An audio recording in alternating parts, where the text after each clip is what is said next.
Hey everyone, it's Michael GoosebumpsFan. I hope you're doing well today. Of course, today is the first Q&A video that I'm going to upload at the end of each day of each month. Of course, at the end of this video, you want to put your comments of your new questions down in the comment section down below, or old questions I haven't answered on either this video or the previous video, or so on and so on. I'll try to get around to them at some point. Hopefully this video won't be as long as a lot of the Q&As typically are. The last one was a little bit lengthy. I think it took about 40 minutes to get the 10 questions I picked out answered, so I need to do that again. I need to do it the right way. Of course, I went out and I picked out 10 questions, have them on my notepad here on my phone. And of course, today's date is March 31st of 2021. Of course, this is being recorded before that date. I put that little notification at the top of my phone to show me in that notepad that it is March 31st, 2021. Anyway, I am super stoked for another Q&A. I want to thank you guys again at the beginning of each Q&A for being here and for just hanging out and stocking up on the channel and just supporting me and putting all the comments. My wife and I are so grateful and so thankful for you guys. We love you. We're so thankful to have this community here because so many of you guys are just fun to talk to. I love when I see you guys talk back and forth to each other in comments, and most of our community is typically friendly. Never constantly do I have an issue with anybody. I never really have like a snarky comment or someone just wants to be rude or something. I don't really have any of that, and I'm really thankful for that. There's not much of that I have to deal with here, but you guys are really fun. Most of you guys are just here to have fun and talk about Goosebumps and things like Goosebumps. I want to thank you again for being here and just being a part of my life. God bless you guys. I pray about you guys all the time. I hope that you guys succeed in life by God's glory. I hope you chase after Him. Yeah. So anyway, let's get on to the actual comments or questions. The first one is from a buddy that comments on a lot of my videos, Ivano B. He asked a lot of questions. This is the one in particular I liked the most. Would you like to see a Goosebumps series that is connected to the story of the movies, or just a separate story of one of the Goosebumps books? You know, I kind of thought about this after I read your comment, put it down in my notes, and I personally think that if they had their own series, I don't know what they would call it, but if they did their own series, based around like Zach and the group from the first movie, and maybe eventually bring that group into the second movie and have those characters come through and get involved too from the second film, I would love that. I would absolutely love that. Even if it was only one character, like Sonny from the second film, getting involved with the cast of the first film. Which those kids in that film are a lot younger than the kids from the first movie. I know they're about the same age, but I feel like the kids in the second movie are like middle school kids, and the older sister is like in high school. And like in the first film, all of them are like high school kids. So I don't really know how I feel about that. It could work, it could not work. It's kind of an interesting thing to see how that would go. But I would really kind of like a book series focused on those guys, just kind of hanging out. Now, of course, if they were going to do a TV show or a movie or something, they'd have to pay for that cast to come back. Those kids ain't coming back. Dylan Minnette has went on to 13 Reasons Why, which I think is done now. I haven't finished all of it, so don't spoil anything. If I ever get Netflix again, I'm going to watch those last 2 seasons I missed, but it's great. The first 2 seasons were so good, dude. I hope it's still good. I don't know, a lot of TV shows get ruined. Stranger Things Season 2 was terrible. I haven't watched anything of Stranger Things after Season 1. Yeah. That's what I would prefer, though, personally. Thank you, Ivano, for your question. The English Super Boo Greatest Fan. Dude, I love Dragon Ball Z. And I especially am currently watching through the Boo Saga again. Still working on it, trying to get through it again. I love this. I watched Dragon Ball Z when that started on TV, the Boo Saga. And I was obsessed. That was the series that I watched of Dragon Ball Z. I was obsessed because of that season. And because of the VHS tapes for like the Frieza saga and stuff like that, and reruns of different stuff here in America. I think, is it Brandon Faulkner? I think did the music for the old DBZ series here in America. I don't know if the British, like yourself, English Boo, I don't know if you guys had the same music we had from Bruce Faulkner. Bruce Faulkner, that was his name. Dude, that Super Saiyan 3 transformation song is like the best thing ever. Anyway, getting into your question, what are your views on the remakes of iconic horror movies like Friday the 13th, The Nightmare on Elm Street, and Rob Zombie's Halloween? Oh man, let me set that phone down because I got a lot to say. So let's start with Friday the 13th. The remake came out in 2009. I almost said 2029. No, 2009. I still have my Fangoria copy advertising that movie. Derek Mears is my favorite Jason Voorhees. I know that's a complete sin and a heresy amongst the community of fans of Friday. I personally love the remake. I think it's the most brutal Jason. I like the view of it. I think it's shot extremely well for what it is. Marcus Nispel, who directed the film, I love his flick. I love the Texas Chainsaw Massacre remake that he did too. I personally really like that flick. I think there's way too much nudity in there. Way too much. It's the same problem I have with Rob Zombie's Halloween. There's way too much nudity in there. It just bogs the movie down. It's one thing to have a topless scene or something in a horror movie. I kind of get that because it's part of the slasher thing. But it was like 3 or 4 just gratuitous random nudity scenes, which it's weird using gratuitous as a word within a slasher review, you know? But that movie, I love it. I think it's great. I think the only thing is if you'd chopped off the front of that movie, you could have easily made that a Friday the 13th sequel. And I almost wonder if that was what it was originally planned to be, aside from being a remake. I wish Marcus Nispel had had a chance to do a sequel. I think he would have done even better. I think he really would. I think Jared Padalecki from Supernatural was in it. I loved him in that. He was really good. But Derek Mears, hands down my favorite Jason. We didn't get an unmasking scene. We got like a silhouetted Jason, sort of kind of deformed in certain angles type of face. We didn't get to see his full face messed up. If you buy the action figure, you can see his face messed up. But that was a big scene that I was looking forward to as a Jason fan in 2009. I don't remember how old I was when that came out. I would have been 14? Yeah, about 14, 13, somewhere in there. Probably 13 if I had to bet on it. My cousin and I loved it. We went to the theater with my aunt and her boyfriend at the time, and we absolutely loved that movie. It was so much fun to watch. It was so gory, and it was wild. The sheriff kill, or deputy kill, whatever it was, with the poker, the fireplace poker, was like fantastic. I loved it so much. Jason runs in that movie. I know a lot of people don't like that. He ran in part 3, though, and in part 2, from what I remember. He was so scary, dude. Derek Mears is like a cage fighter in real life. He's enormous. He's absolutely enormous. He's terrifying. He was so good. Anyway, Nightmare on Elm Street. I like that movie overall. I'm like the only person on the planet, aside from Jamie Jenkins from the Skeleton Crew Show podcast, that likes that movie. I personally think that... oh man, his name is slipping from my head. I love this actor. He was cast as Freddy for that movie. Robert Englund, of course, was not in that flick. But you had... what is his name? Jackie Earle Haley. Jackie Earle Haley, I only know from Watchmen and from RoboCop's remake, but dude, I love his Freddy Krueger. I love it. If they had a figure of that, I'd buy it. I would. I don't even buy figures, but if I bought figures, and if they put out one of that, I would buy that, personally. I know a lot of people make fun of him. They say it looks like a deformed lion, you know? I get that joke. I understand where you're coming from, but the way Jackie Earle Haley played that role, he was great. He was the best possible takeover for Freddy's mantle, in my opinion. If they had given him more movies and had given a better director, the director of that movie was not a bad director, but he was also a music video director, kind of like Rob Zombie, but a little bit of a different style.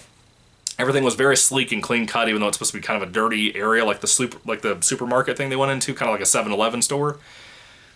It didn't work for for Nightmare on Elm Street, but I really dug it. I love the poster for that flick. I really do. Yeah, I enjoy it for the most part. It's not a perfect movie. It's not even a good movie, really. It's just something I enjoy personally. I understand a lot of people hate it.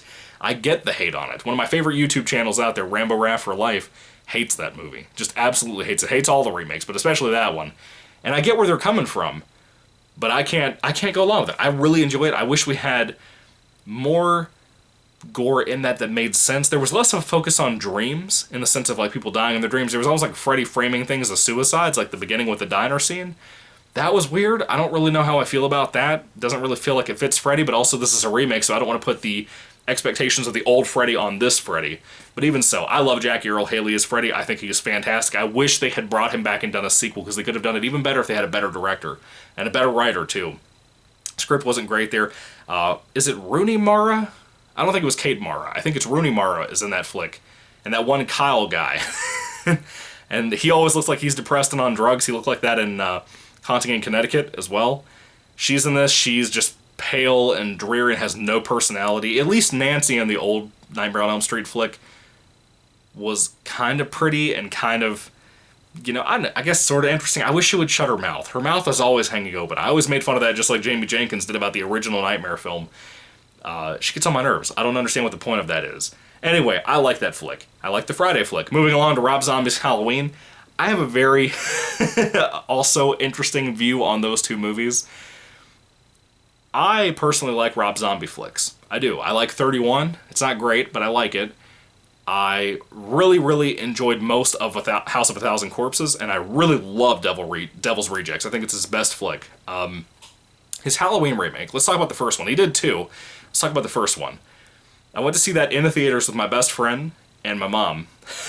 And there was a lot of nudity in that flick too. A lot of nudity. And of course I hate that Rob Zombie made Michael Myers' family as his big proponent to become a serial killer, and mainly because they were all white trash. All they do is scream and yell and cuss at each other all day long, and every Rob Zombie movie is like this. There's always the dysfunctional rednecks that scream and yell and cuss at each other. That was just obnoxious. I hate that about zombie films. He's such a good director and writer. He can do well, but when he does that, it's a lazy cop-out. It's not an interesting style choice, like Stein's humor, you know? It's not something like that. It's just him writing obnoxiousness, and I can't stand it. The actors don't like it. You can tell they're not having fun with that. Tyler Mane, my favorite Michael Myers. He is terrifying. He's huge. He's absolutely huge. If you don't know, Tyler Mane, that played Michael Myers, played Sabretooth in the first X-Men movie. He's enormous. I love Tyler Mane. He's so scary, dude. Michael is brutal in that movie, and I love that as well. He is terrifying.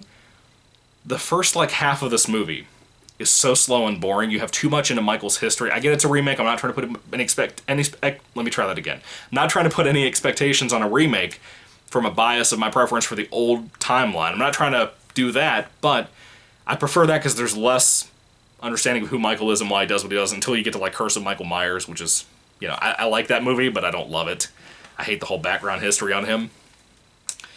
The last half of Halloween's remake by Zombie, I love. I think it's basically a restitching of all of that first original John Carpenter flick. I'm a huge Carpenter fan. I'm a big fan of the original movie too. But that last half of that movie is amazing. It's absolutely amazing. Michael beating up the ceiling with a freaking 2x4, it's amazing, dude. I love it so much. He's terrifying. He's so scary. The ending of that movie's cliffhanger is a little rough for me. Not entirely a fan of that. And this is where things get really trippy. Of course, Rob Zombie also did the remake of Halloween 2. I love Halloween 2. I love it. I think if you were ever going to make a sequel to the first film that was a remake, this is the remake you needed to have. It's a little artsy-fartsy. A lot of people don't like that. I get it. I get the whole white horse thing. I think there was more being done with that, and with Michael Myers' younger self there, and with, you know, his mom, Sherry Moon Zombie, Rob Zombie's wife, involved in that too. I love Halloween 2. I think it's just unbelievable. I love it. I think it's great. I'm one of the very few people out there who like that remake. But I love the dedication to the Halloween. You know, the original Halloween 2 was all in a hospital. And that movie has that in, like, the first 20 or so minutes. And the rest of that movie is all character stuff about Laurie and whatnot. I love the hobo Michael Myers, where he's wearing, like, the hobo big jacket, and he's wearing his mask kind of torn up and stuff, like part of the face missing and stuff on that. I love that. I think he is so terrifying in that. We have the whole part about him killing dogs and eating that too, like he did in the original movie, which we haven't seen that since that original movie from John Carpenter. I don't think there was any dogs mentioned being killed and eaten in any other movie out there. Halloween 2's remake is excellent. I love it. I think it's so well shot, dude. This was a great example of Rob Zombie getting to do what he wanted to do with that character, with that universe, rather than just doing a straight-up remake. It made no money. I went to see H2 in the theaters. There was no one there. There was me and my mom and, like, 2 other people that I knew. The one guy that worked from GameStop, he was a douchebag and had, like, I don't know, he's just a mean guy in general. He was one of those types. And there was us and them. There was 5 people on premiere night on a Friday night. I could not believe that. That was 2009, as a matter of fact. Yeah. So anyway, that's my thoughts on all the remakes there. I wish they had continued. I wish we had franchises that were stable. I love the Child's Play remake. I wish we had more of that, you know? The My Bloody Valentine remake, I really love that. I wish we had gotten a sequel to that, you know? It's a shame. It's a really big shame. But, yeah. So thank you for my long tangent I got to go on, English Boo. That just took up a bunch of this video's time. Devin Gibbs, was there a book in the Goosebumps series that you read and liked, but as you read more of the books, that one book just didn't seem as good anymore? Oh, man, that's a hard question. That's a really tough question. I should have thought about that before I got on camera. So this is a weird example, because I just reread this not too long ago when I was on my break from the channel. I wanted to wait till summertime, but the urge struck me before I came back to the channel at the end of February. I reread Ghost Camp, And I love Ghost Camp, don't get me wrong. This is not like trashing that book or anything. I read that for like the first time last year, I believe. I believe it was last year, 2020, during the summertime. Or was it? No, it would have been before that. It would have been 2019, because I read like all the camp books that year. Anyway, about 2 years ago, I read Ghost Camp. It's a classic series book. I love it so much. I kept saying throughout the last year or so that it's tied up for me with Goosebumps 1 of The Haunted Mask is my favorite book. And I also reread Haunted Mask 2 last October. And dude, Haunted Mask 2 is just, it's phenomenal. It's really phenomenal in my opinion. Both of the first books are, but I think I like that better than Ghost Camp now. I really do. Maybe those first 2 books better than Ghost Camp. And that to say that, folks, means Ghost Camp went from like number 1 or number 2 down just a few pegs, just slightly. It's still one of the scariest Goosebumps books out there. I love the urban legend feel to it.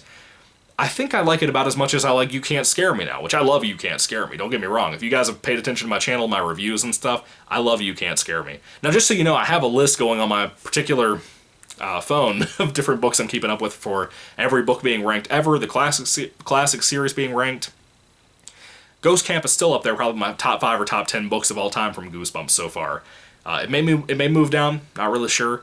But right now, I think it's excellent. It's an excellent book. I'm learning that I like other things the more I reread other things like Haunted Mask 2 and Haunted Mask 1 more than that. So yeah, that's one of those examples, but it's still not really a bad example. It's not like, oh, I don't think that book is as good as I thought it was. It's just I'm realizing there's other books that I have more of an interest in and that I like the premise of more than Ghost Camp. It's a great book, though. I still recommend that to everybody. If you haven't read Ghost Camp, you're missing out so much. You're missing out so much, dude. Thank you for your question, Devin. Alright, AFXApocalypse. He comments on a lot of my videos too. Really, thank you for being here, man. A question I never asked, but how do I get back into the Goosebumps mood again? Okay, so, I kind of had this experience when I take breaks. Of course, I disappeared from the beginning of January, or the end of December, somewhere in there until the beginning of March, basically. Last day of February, about a month ago. I have those moments too. It's one reason why I have the segment on my channel called Things Like Goosebumps, so I can take a break, read something else from somebody else who's writing things that are kind of like a Goosebumps thing, like a middle grade book or a comic series kind of like Goosebumps, or watch movies that are kind of like Goosebumps, like the Universal monster flicks and stuff. It's kind of why I like that so much, because it gives me a break and it gives me a breather to read something else, get a little bit of a refresher. I have a particular person that I love to watch here on YouTube called Monster Blood. His name is Austin.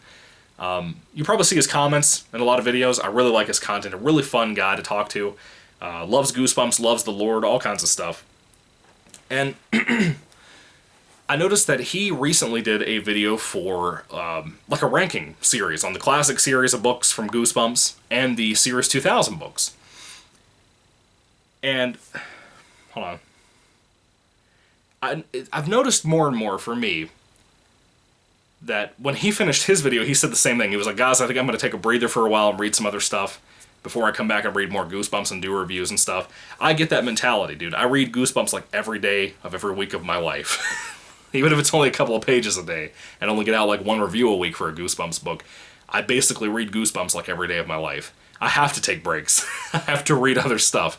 You know, AFX, with you having, from what I understand at this current point, not a Goosebumps YouTube channel, at least you can kind of jump around and read whatever you want. Even if you're just doing a random horror book review channel, not just Goosebumps, but just horror books in general, Stephen King, Dean Koontz, all that stuff, you still have some variety there. You still have some things you can jump around to. I love my Goosebumps channel. I love my community here. It's just that does get tiring after a while, having to read so many of the same similar type things. But one thing I will say, before you get into thinking it's just a negative complaint about the channel or whatever, one thing I will say, Goosebumps has a freaking home run strategy where literally every book is either decent and okay, and in the good sense of being a fun book, maybe not a memorable book, but a fun book that I can have fun reading, but then it's over and I'm kind of like, you know, whatever. Or it might be a really good book like the Slappy World books and then have a rough ending, you know? They have a big home run for that. I can accept a rough ending and a really great experience and a really great read and journey. I can accept that. I'm at that age now, late 20s almost. I'm 26, turning 27 at the end of the year. I'm at that age where I can accept something being mostly great. I really can. Movies, books, all that stuff. I can accept that. Now, if something does kind of ruin the context of the story, like I recently read the newest Slappy World book, number 13, Monster Blood is Back. The ending of that book was awful, but the rest of the book was great. I loved it. I'm like the only person who loved that book, you know? just the ending really lowered itself for me, kind of ruined it a little bit. I have to read different things because of books like that, but at the same time, Goosebumps has more of a home run. You know, you're not talking about a horror movie franchise where, like, let's say the first 3 or 4 movies are really good to you, and then, like, you start getting to the bad ones for another 5 movies, and have to keep hitting on bad ones. It's not like that if you're reviewing movies or something. Yeah, it's just, that's really all I have to say. What I would recommend to you, read the big recommendations out there. Read something like Attack of the Mutant. I don't know how many you've read AFX, but if you have not read some of the ones like Attack of the Mutant, which is more comic book stuff, but you don't have to read comic books to get into that book. Just that same tone of like the Marvel movies and stuff is there. If you want to read something like the Give Yourself Goosebumps books, which is one that I always read when I want to refresh my interest in Goosebumps, because it's fun. It's really fun. It can be scary and it can be fun all at the same time, really funny too. They work really well. If you've read a really bad book, I'm currently like in the middle of the Horrorland series. I'm really working my way through that. I struggle with that tremendously. If you hit a dry patch of Goosebumps reading, like how I have with that, you know what I'm talking about. You know what I'm talking about when it comes to just those books that either start out a little rough and then they get better and they made it worthwhile, or start out really good and then over time lose your interest. And Horrorland, I see more and more doing that to me. That's going to be a really rough ranking video when I rank all the Horrorland books, maybe either this year or next year. I don't know when it'll happen. But you're going to see me talk about that, because that's one of the greatest examples of a Goosebumps series that really puts me off. Which is interesting, because then you read the Most Wanted books, and Most Wanted always keep me engaged. I don't think I've ever read really a bad Most Wanted book. Maybe Nightmare on Elm Street, which was really rough after about halfway through the book. Really in the finale, like the last third of the book was really the bad place, but still. Anyway, I would recommend reading the big recommendations out there, the easier to find ones from people like me or people like Goosebumps Completionist or any of us folks out there. Read the ones that are really, really good. The really interesting, engaging, different ones, like Give Yourself Goosebumps books. I recommend that. I think that's what'll really get you into it. I have noticed with me, too, ever since I didn't have to buy any more of the books and I just kind of buy ones here and there now, I have lost a lot more of that interest of being motivated to make more videos and to, I don't know, read more Goosebumps because the new books were coming in. You know, I think I've kind of slowed down on that, if that makes sense. You guys have probably noticed that too. About 2 years ago, I was putting out a video every 2 or 3 days of new book reviews. I was probably reviewing 3 or 4 books a week most of the time. Because I took them to work with me too, and I didn't realize how much this channel was going to blow up. as a small-time Goosebumps niche, whatever it is, channel. I didn't realize how big this was going to get, and how many people were going to be here over time. So my struggle was trying to stay motivated, but I also watched TV episodes and reviewed those too to try to keep me engaged with the books that I had just read and stuff, because it gets you back in that mood. It reminds you sometimes why you love Goosebumps so much. And that's just my tips on how I stay into Goosebumps. Take breaks when you need them. Of course, my new break schedule, I'm probably going to take one during the year if I go on a vacation or something. I'm not really sure what I'm going to do. I might take a week off at some point. I don't know. Just to enjoy time with my wife, be at home. I might read more, I might read less, I don't know. Easter weekend's coming up next weekend. I'm off for 4 days. For whatever reason, it was going to just be 3. It's off for 4 now. That'll be like 3 days of reading and 1 day just hanging out, so I might get quite a few Goosebumps books out. I don't know yet, but I'm going to try. So we'll see how that goes. I've noticed, too, another thing, too, for AFX, before I know I've rambled on for a while. This is going to be like a 30-minute, 40-minute video, probably. Another thing I've noticed, too, when I read a new Goosebumps book, if that's your big issue about getting back into Goosebumps, try to read it all in a couple of days. Try to read a whole book in like a couple of days. I know it's hard to find time to do that. I have noticed if I read like 10 or 15 pages, even 20 pages, and take a break for a couple of days and then come back, I'm not as motivated, or I don't remember enough to get back into that. I've noticed that about myself. But that's just me. Maybe you're more like, maybe you're not. I don't really know. But if you're like me, you have those lazier moments. You forget things. I'm getting old now. So yeah. Sorry, dude. I'm sorry for such a rambly response to you. All right. Question number 5. Movie Dude 09. What is your favorite song? I'm a huge Joy Division fan. I love Joy Division. My personal favorite song from them is called New Dawn Fades. Joy Division's very dark. Very, very dark. I love New Dawn Fades. I think it's just such a melody to it. My wife gives me a lot of crap because Joy Division had Ian Curtis, the guy who killed himself, as the lead singer, and a lot of the time, he can't sing. I will say that. I like the melody of their music a lot more. I love the words of their songs a lot more. but his singing is not always great. I love Ian Curtis. I love his writing. I think he's one of the best poets of our time, at least at that time. That was like 70s, 80s music. But the way he just breaks his songs now, dude, Joy Division is just phenomenal. You can't go wrong with them.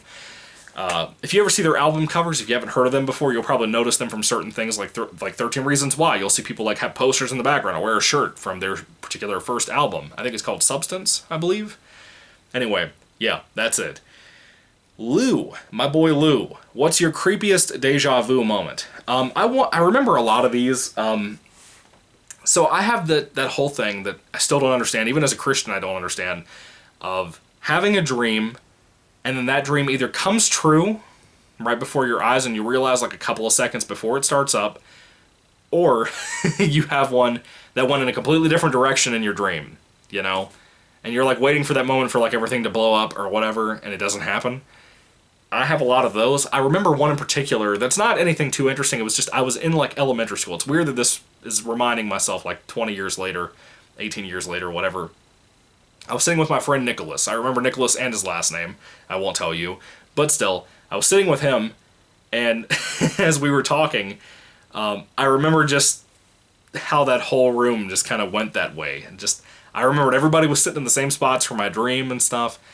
It was really off-putting, you know? I guess it's not really creepy, but it just threw me off because in my dream, I don't remember exactly what happened. It was something like, something bad happened. I don't remember what it was. Somebody fell down, a teacher had a heart attack or a stroke or something. I don't remember what it was. But I remember like when that was getting ready to happen, I realized I was in the deja vu dream sequence. I was looking around like, does anybody else know what's going to happen? You know, like started waiting for everybody else to react the way I was going to. Started looking at the teacher and everybody else to see what was supposed to happen because I can't remember what it was supposed to be. That's my creepiest deja vu moment. I know there's a lot of better ones out there, but not really that have happened to me. I just have that whole dream thing happen a whole lot. Like a whole lot. Like really a lot. My wife and I talk about that all the time. She doesn't have many moments like that. It's really odd. She maybe had one or two before we were married, and that's like a 5-year period right there, but I don't think she's ever really had any that we've talked about aside from mine. Anyway, thank you, Lou, for always being here and supporting the channel. I love you, dude. Hope you're doing well. Let's see. RC. Which Goosebumps book or books would you most definitely wish had more of a, let's say, unpredictable or more dark ending? Man,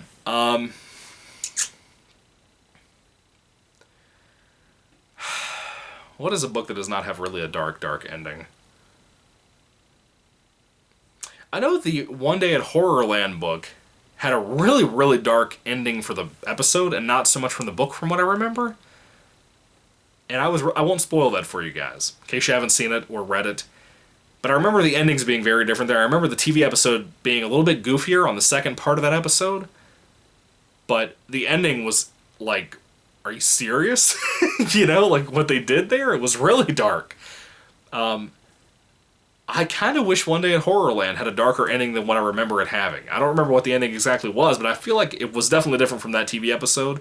And I like the TV episode ending a little bit better. That last, like, couple of seconds. So, that might be my answer. I don't know. Maybe I'm not thinking of something else, but, yeah. Sorry, RC. I wish I had a better answer to give you. I gave AFX, like, a 20-minute, 25-minute response, and, yeah, sorry about that. Muhammad Ali Imran Ch. I don't know if there was more name after that. I didn't see it on YouTube. I just saw the CH. So, sorry if there's a longer name, dude. He's a big supporter here, too. Muhammad, thank you for being here, dude. I really appreciate you as well and all your comments and love on the channel. What inspired you to make this channel? So, for anybody who doesn't know, if you don't remember this, I kind of started out the channel a few years ago. A couple of years ago, actually. It was a little bit longer. It was like 6 months before it became a Goosebumps channel. I kind of started just reviewing middle-grade horror books, Mary Downing Hahn books. You've probably seen some videos in the past, like my Night of the Living Dummy review, or my Night of the Living Dummy 2 book review, or my One of the Haunted Mask book review, where I kind of casually mention a Mary Downing Haunting book, which she is a middle-grade writer, been around for a while. Books are good. Her best book is Took, T-O-O-K, and it's fantastic if you haven't read that. You can still get it at Barnes & Noble, too. This whole channel here started out as a middle-grade horror book review, because I realized at some point, I've talked about this previously, too, to people in the comments in the last couple of days, that one reason I love middle-grade horror, and love kids' books, like horror stuff, and like Goosebumps, and Harry Potter, and stuff like that, is because they're typically not bloated books. They typically have the right pacing, the right interest and engagement with the reader to keep them on point. I've noticed more and more with people like Stephen King and Dean Koontz, there is so much bloat to their books. They're just things and thoughts and he said and she said just thrown in there that I do not care about. When I read adult books, most of the time I skim the descriptions. I read the entire sentences and conversations or words that are being said by a character just to understand everything. If I'm missing something, I go back and I reread certain pages or whatever to figure out whatever I missed. But I usually don't even read the whole books anymore because I can't stand it. When I read Goosebumps, things happen so fast in that 120-page time frame that I can miss things if I read that way. So I have to read kind of word for word, or I forget details that I should know, or things that will kind of come up later on in the book. And I've noticed more and more with middle grade authors in general, where Mary Downing Hahn or K.R. Alexander, which I ranted about his It ripoff book a while back. I got a lot of heat for that, but a lot of support too. A lot of people agreed with me on that. But anyway, I've noticed with more and more people that they are doing better and better about staying on topic with a certain character, with their thoughts, whatever's happening with them, the events. They keep the chapters with a hook in them. Most adult authors don't do that. A lot of adult authors could learn a lot from R.L. Stine. My writing has improved significantly from R.L. Stine's writing because of understanding that each chapter needs to have a hook there to get you to want to read more. This is why we loved this as a kid. This is why I loved Goosebumps reading it as a kid, because every single chapter ended with a hook in there that made you want to read more. It made you want to read on to the next chapter. Eventually, before you know it, the whole book's done, you know? And even the cliffhangers at the end of a lot of the stories can be so good that you'll want more, you know? And I realize more and more that most adult books do not have that. But it's fine having a more finality towards the ending of a regular adult horror book, or any book, thriller, whatever. That's fine. But I notice there's too much bloat. There's too much, like, side quests and sublines and subplots and stuff that I just don't care about. I think most books nowadays are bloated up to be 600, 700 books that really are only 200-page plots. I really think that. Back in the day, there used to be companies that would put out books for like the 40s and 50s that were like a book a week, you know, for authors from companies. Can you imagine getting a new book every single week from a series or from a company? And the books are like 150 to 200 pages. You read some of the older stuff like Frankenstein. Frankenstein's considered an absolute classic of the culture. It's amazing from what I've read. I've read like the first 50 pages. I love it to death. It's 200 pages, you know, whereas Stephen King's It is 1,200 pages. It has a lot of bloat in there. I love that book. It's just extremely bloated, and the ending is rough. Really rough in a lot of ways. Middle grade books don't have that issue. They don't, and that's what I really love about them. So this whole channel started out as kind of that, middle grade book reviews, and then eventually it blossomed into Goosebumps was getting the most views on that channel, so I was like, why not just make it into a Goosebumps channel? I can enjoy it. I have a typical love for it that I don't really get tired with them. I'm able, even to this day, 2 years later, able to read them pretty much every single day of every week. It can be tiring at times, but I try to take little breaks and read other things and watch movies, do things like Goosebumps videos. I try to not make it a priority of my life. I try to make it, you know, my relationship with God, spending time reading His Word, the Bible, every single day. Well, not on the weekends. I'm really bad about that. I only read it Monday through Friday. At least I try to if I'm not super crazy and busy. Like tomorrow I have to go to the dentist again for like the third time in like a month. Oh, I gotta go do that. So I try to read like 5 chapters of the Bible each day. Work is a priority. Well, no. There's that, then there's my relationship with my wife, which I consider the next most important thing. And then my work, which is extremely important. It's more important than this channel just because that's what brings in the money, brings in bread to my house. It's a blessing from God. And then this channel, pretty much. And my wife and I, and our relationship, our family kind of comes in right behind that. That's why I forgot that on the list. But that's pretty much my priority list. So Goosebumps, the more I try to get more serious about my faith and read more of the Bible and try to focus more on God, the more it kind of puts this on the back burner. So I'm realizing more and more over time I have less time to do this, you know? So now I have more of a time to take breaks and do more things that I need to do and want to do before I come around and read more Goosebumps books. And of course I don't take the books to work with me either when I have relatively decent free time on my breaks and lunch and stuff, that I could read more Goosebumps books and probably get a couple of reviews out a week. It's not easy though, you know? So I'm sorry for the lack of content, guys. It just kind of goes that way with me. I struggle really hard with that. I'm really sorry about that. I feel like I let you guys down a lot on that, but I love the channel. I have a really fun time with it. It's just, I'm realizing as an adult and a married man on top of that and a man of God, my priorities have to change. The older you get, it has to. Otherwise, your marriage, your life, your job, all that stuff will fall apart if they're not extremely important in your life. And particularly God, he needs to be the most important in your life. Because if he's not, all these other things that he's given you and blessed you with, he can take them away. And he's not afraid to do that. He'll do that. You know? So anyway, forgive me. That was a long answer to a very, very, very short question. Forgive me, Muhammad. Anyway, PrinnyFN, FN, sorry. What is your favorite movie just in general? I've got two that are kind of tied for me, right now at least. The first one is one that I saw for the first time in high school that I loved to death in my film studies class. It's a Wonderful Life. Oh man. I love my Christmas movies. I kind of don't consider that a Christmas movie, but I do watch it every time it's around Christmas time in December. It's a Wonderful Life. There's nothing like it. It's just amazing. It's such a great book, or movie. What's a book too, but it's a great movie. The other one is Donnie Darko with Jake Gyllenhaal. It's like the reverse It's a Wonderful Life. Both of them are about the appreciation of life and the value of life. I find that extremely important in my value set. And both handle it a completely different way. It's a Wonderful Life is dark for its time as a 40s movie. Or 50s? It's 40s, I think. I don't remember when it came out. I think it was like 43, 45, something like that. Both handle the same topic, the same value set in completely different ways. I love Jimmy Stewart. I love Jake Gyllenhaal. Both of those guys are my favorite actors of all time. And they're both great movies. Completely. Donnie Darko is such a dark movie, too. Oh, man. I cry every time I watch either of those two flicks. Yeah. Thank you for your question, Prinny. Or, yeah, Prinny. Not Prinny. Goosebumps Completionist. Question number 10 here. What series and Goosebumps do you think is the most graphic, as in description, blood, etc.? Man. There are some classic books that are kind of like that. There's some Series 2000 books out there, man. All kinds of stuff. My personal opinion, from what I have experienced so far, is that Most Wanted is the most bloody, gory series of the whole franchise, in my opinion, and graphic in general. Classic series has some gore to it, has some body horror in certain books. A lot of people recommend I Live in Your Basement to me all the time. I haven't read it yet. A lot of people recommend that to me because of the body horror in there. Body horror gets to me more than anything. Blood and guts can get to me.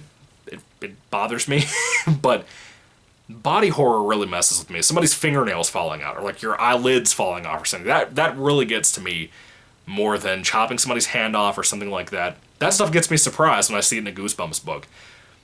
My whole horror of Most Wanted as a series is mainly with Goosebumps Wanted: The Haunted Mask, which was not supposed to be part of the Most Wanted series because it was supposed to be called Goosebumps Wanted, not Most Wanted.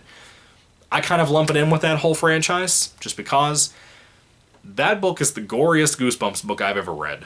It is gory. It's the scariest I've ever read, too. I think it is just terrifying. It's such a scary book.